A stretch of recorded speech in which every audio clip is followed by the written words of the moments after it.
Halo guys, balik lagi sama gua Chris di Ide Lo Gue, tempat di mana lo bisa belajar sesantai lo lagi ngobrol pas nongkrong. Ya, gila, gue bener-bener kangen banget ngomongin kalimat tadi. Udah berapa lama nih? Kayak 5-6 bulan ya kan? Gak ngepost lagi. Tapi by the way, bagaimana kabar guys? Semoga kalian semua baik-baik aja dan keluarga juga ya. Karena seperti yang kita tahu dan seperti yang kalian lihat di judul YouTube kita ini, bahwa sekarang ini lagi ada pandemi coronavirus ya, COVID-19, yang tidak hanya kena di Indonesia tapi juga seluruh dunia.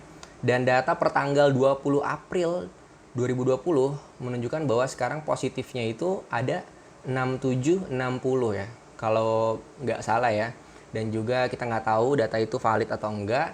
Tapi kabar bahagianya adalah tren pasien sembuh itu sekarang udah mulai lebih tinggi dibandingkan korban yang meninggal. Nah, karena di awal-awal itu kita mungkin sempat was-was juga ya, karena di Indonesia itu awalnya yang meninggal lebih banyak daripada yang sembuh. Nah, ini juga berkat usaha dari teman-teman semua yang aktif di lapangan sebagai tim medis, pemerintah, organisasi masyarakat semuanya. Gue ucapkan terima kasih banyak dan kita siap support untuk kalian semua di sana. Nah, sebenarnya gue ada menemukan beberapa hal yang menarik dan gue pengen obrolin aja sih sama kalian, dan gue pengen nanya pendapat kalian juga karena jujur gue pengen tahu menurut kalian itu gimana. Jadi nanti kalian bisa tulis di kolom komen hal-hal yang menjadi opini kalian dari topik-topik yang pengen gue angkat. Oke. Nah, yang pertama, tadi kan gue sempat ngomong bahwa katanya kayaknya data itu bisa jadi valid atau enggak. Ini bukannya gue pengen ngajak kita buat mencurigai data yang dikasih pemerintah atau lembaga-lembaga terkait ya. Tapi gue pengen ngajaknya ke sisi yang lain gitu. Dalam artian gini, ketika ada wabah seperti ini atau mungkin bencana nanti lain sebagainya, sebenarnya paling bagus itu diapain sih? Diumumin, dijelasin secara belak-belakan, atau lebih baik nggak dibuat viral, tapi lembaga terkait itu benar-benar ngerjain hal itu dan mencari solusinya. Nah, kenapa gue pengen nanya ini ke kalian? Karena gini, kalau di bisnis itu ketika kalian nggak tahu apa yang harus diputuskan, cara tergampangnya adalah tanya ke customer. Dalam hal ini kan kita bernegara gitu ya. Ya kalau misalnya ada hal kayak gini ya kita tanyanya ke masyarakat gitu, ke kita gitu. Kalau jadi kalian ketika ada bencana atau wabah kayak gini, better dikasih tahu, diumumin belak-belakan, atau kalian lebih baik di keep, kalian nggak tahu, tapi ada lembaga yang menyelesaikan masalah itu gitu ya. Ini menurut gue menarik banget sih, karena ada beberapa pro kontra juga sih terkait hal ini. Pertama, kalau kita ngomonginnya data itu atau informasi itu kita bikin belak-belakan dan akhirnya semua orang tahu gitu ya. Nah, negatifnya adalah ketika semua orang itu belum dewasa dan bijak dalam menyikapi informasi yang diberikan. Nah, itulah yang menyebabkan bahwa akhirnya orang-orang melakukan tindakan yang gegabah gitu ya. Contoh akhirnya borong masker, borong hand sanitizer, borong detol dan lain sebagainya gitu kan. Dan borong-borong bahan-bahan pangan sampai akhirnya di kondisi alat-alat untuk kesehatan dan juga bahan pokok itu ketersediaannya menjadi langka dan harganya mulai naik gila-gilaan gitu ya. Nah, dan jadinya hal yang transparansi seperti tadi jika tidak dibarengi dengan kedewasaan dan kebijaksanaan dalam menyikapi, akhirnya bisa memicu ke chaos gitu kan. Bahkan chaos-chaosnya itu nggak cuma kayak tadi gitu. Misalnya, wah biasanya nih kalau kayak gini saham hancur nih, akhirnya kita semua tarik nih dari market. Atau wah kalau gue nonton di film katanya cash is king nih, akhirnya gue ras lah semua uang-uang gue yang ada di bank misalnya kayak gitu. Nah itu kan akan memunculkan ketidakstabilan ekonomi ya. Nah menurut gue itu sisi negatifnya. Tapi akhirnya kita menginformasikan ke masyarakat dan ngobrol secara terbuka. Satu sisi menurut gue juga itu bisa menjadi tanda gitu ya, bahwa kita percaya satu sama lain gitu. Dalam artian lembaga terkait, baik dalam hal ini pemerintah, itu mempercayai masyarakat supaya kita bisa berkolaborasi dan bekerja sebagai tim gitu ya. Dalam artian semua orang udah tahu informasinya, apa yang harus dilakukan, apa yang harus tidak dilakukan, dan hal-hal apa yang mereka bisa kontribusikan, akhirnya kita bisa bersama-sama berkolaborasi untuk kemudian menyelesaikan permasalahan ini dengan bersama-sama gitu ya. Ya, tapi dua sisi sih menurut gue masih bisa debatable. Jadi jangan lupa tulis pendapat kalian di kolom komen. Nah, yang kedua yang pengen gue bahas adalah tentang kedewasaan merespon. Kedewasaan merespon ini tuh contoh ya, gue sedih banget sih sebenarnya ketika ngelihat ada kondisi yang ada korban COVID meninggal, terus ditolak tuh untuk dimakamkan di daerah warga. Ataupun ketika ada staf medis yang pulang, terus akhirnya, oh jangan kesini lo. Lo tuh resiko kita bisa kena gitu ya. Nah, tapi sebelum kalian langsung emosi ngejudge orang-orang kayak gitu, menurut gua pribadi sebenarnya gini, sederhananya adalah manusia itu kalau takut wajar gitu kalau orang tuh takut gitu. Justru permasalahannya adalah bagaimana kita meyakinkan mereka, mengedukasi mereka, dan mensosialisasikan mereka bahwa hal-hal yang mereka takuti itu nggak akan kejadian gitu. Karena wajar dong orang melakukan tindakan preventif gitu. Dan orang biasanya takut karena mereka tidak tahu. Orang itu gimana ya, kalau gue bilang nature-nya itu atau secara alamiahnya itu adalah kalau gue nggak tahu sesuatu atau gue nggak biasa melakukan sesuatu, orang tuh takut gitu nyobain hal itu. Dan akhirnya ketidaktahuan menyebabkan orang berspekulasi gitu. Ya kan? Wah, kalau dia dimakamin di sini nanti virusnya bisa nyebar tuh dari mayatnya misalnya gitu ya. Nah, maksud gue satu sisi wajar orang tuh berspekulasi, wajar orang takut. Nah, justru kalau memang tidak demikian, ya monggo kita kasih tahu ke mereka bahwa nggak kayak gitu loh dampaknya gitu. Nah, jadi peran kita semua sih di sini untuk mensosialisasikan apa yang kita tahu. Nah, selanjutnya ini masuk ke topik bahasan yang ketiga.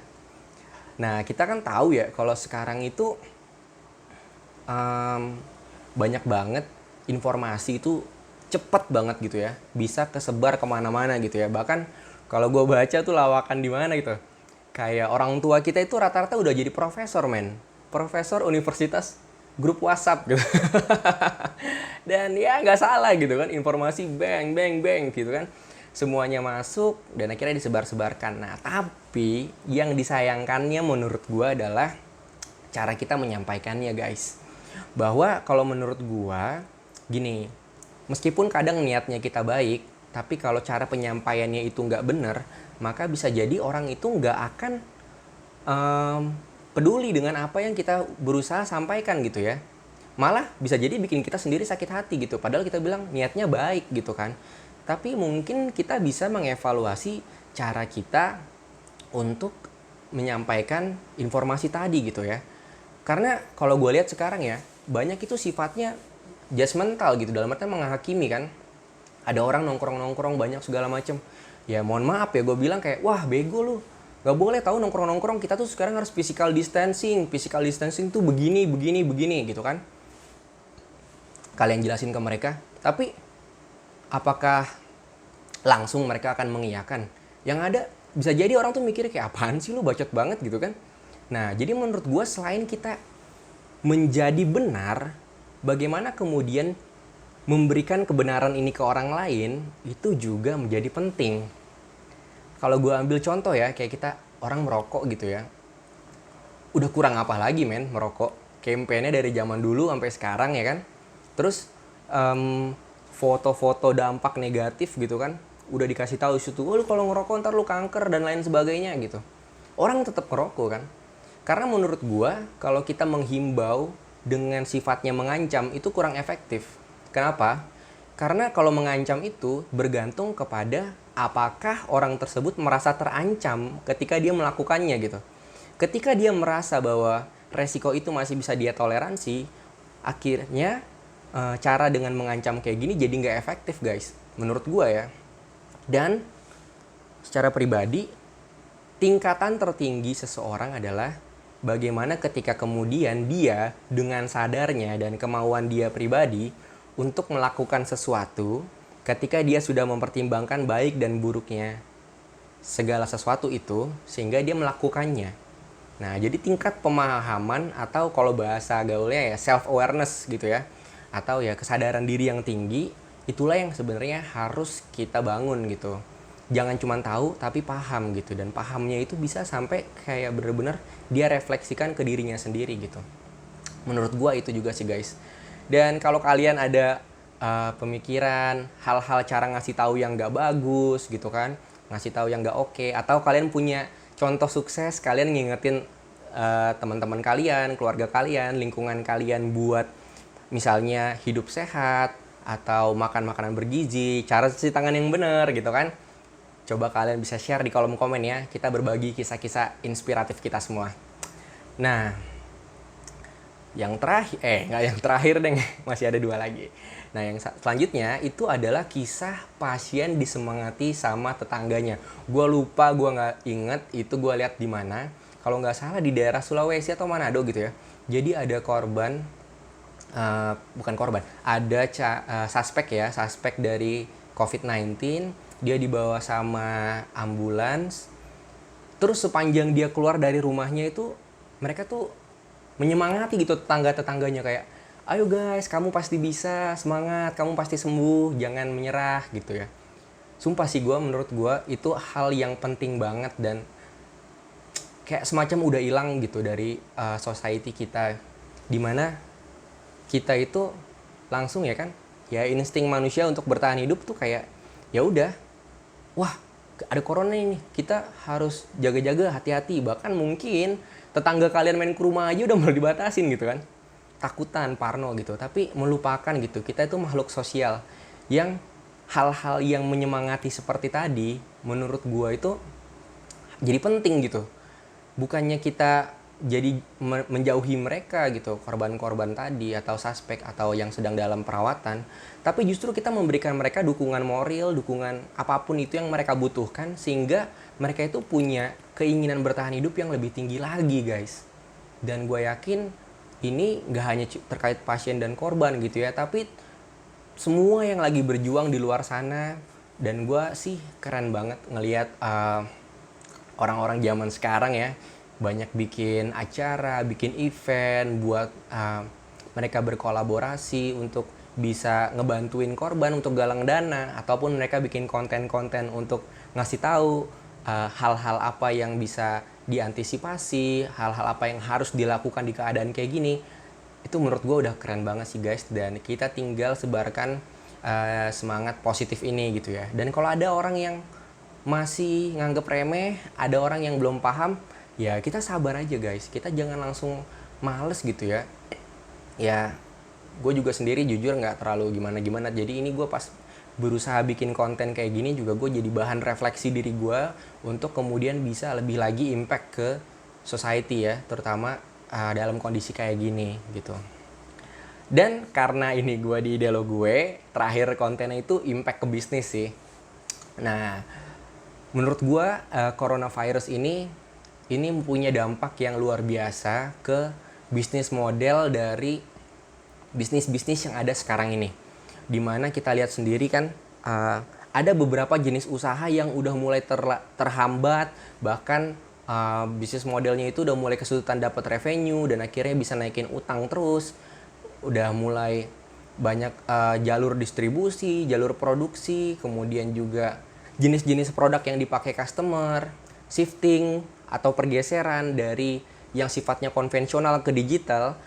Ditambah lagi karena dengan adanya pembatasan dari aktivitas fisik, itu membuat orang-orang harus melakukan aktivitasnya non-fisik, mulai dari kerja dari rumah dan lain sebagainya. Itu menyebabkan adanya penyesuaian dan perubahan terhadap bisnis model dan juga akseptansi digital yang ada sekarang ini.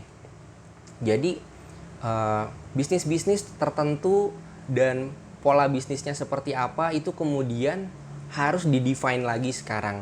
Bahkan gue ngelihat tadi ada sebuah artikel dari Bloomberg di mana bilang ketika Wuhan itu udah mulai ngebolehin penduduknya itu untuk makan di luar, di restoran gitu, ternyata nggak banyak orang yang ke restoran.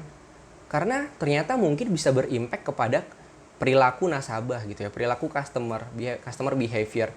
Nah, itu kemudian harus kita mulai persiapkan dari sekarang, guys. Untuk teman-teman kita semua yang punya bisnis atau berada di perusahaan, sehingga kita bisa menyikapinya dengan lebih baik. Dan selanjutnya juga adalah penyesuaian skill dan kompetensi.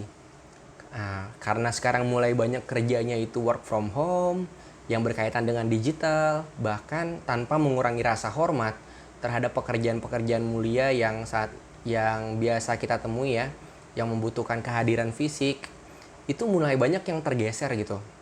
Dalam artian bahwa misalnya ada toko terus ada penjaganya nih. Nah, karena tokonya tutup ya udah nggak ada yang jaga gitu. Tapi karena ada e-commerce atau jual beli online, toko itu tetap bisa jual beli gitu. Tapi akhirnya fungsi dari orang yang menjaga toko jadi nggak dibutuhkan gitu.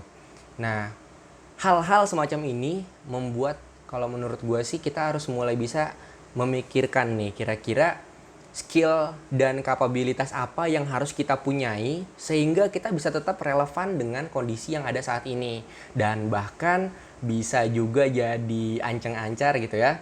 Kalau misalnya kita punya anak gitu ya, kira-kira nanti dia pendidikannya apa nih, atau skill set apa yang harus dia punya dari sekarang itu udah mulai bisa dibentuk gitu.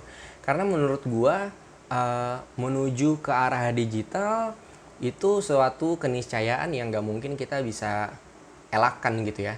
Tapi gimana caranya kita bisa tetap kesana dan menjadi bagian yang penting di dalamnya, itu adalah keputusan kita pribadi. Dan mau gak kita mempersiapkan diri kita sih. Dan sekali lagi, terima kasih banyak udah nonton video ini. Jangan lupa klik subscribe buat teman-teman yang belum subscribe. Like dan share video ini kalau kalian suka. Dan lagi, komen. Gue pengen tahu banget pendapat kalian tentang obrolan-obrolan kita hari ini.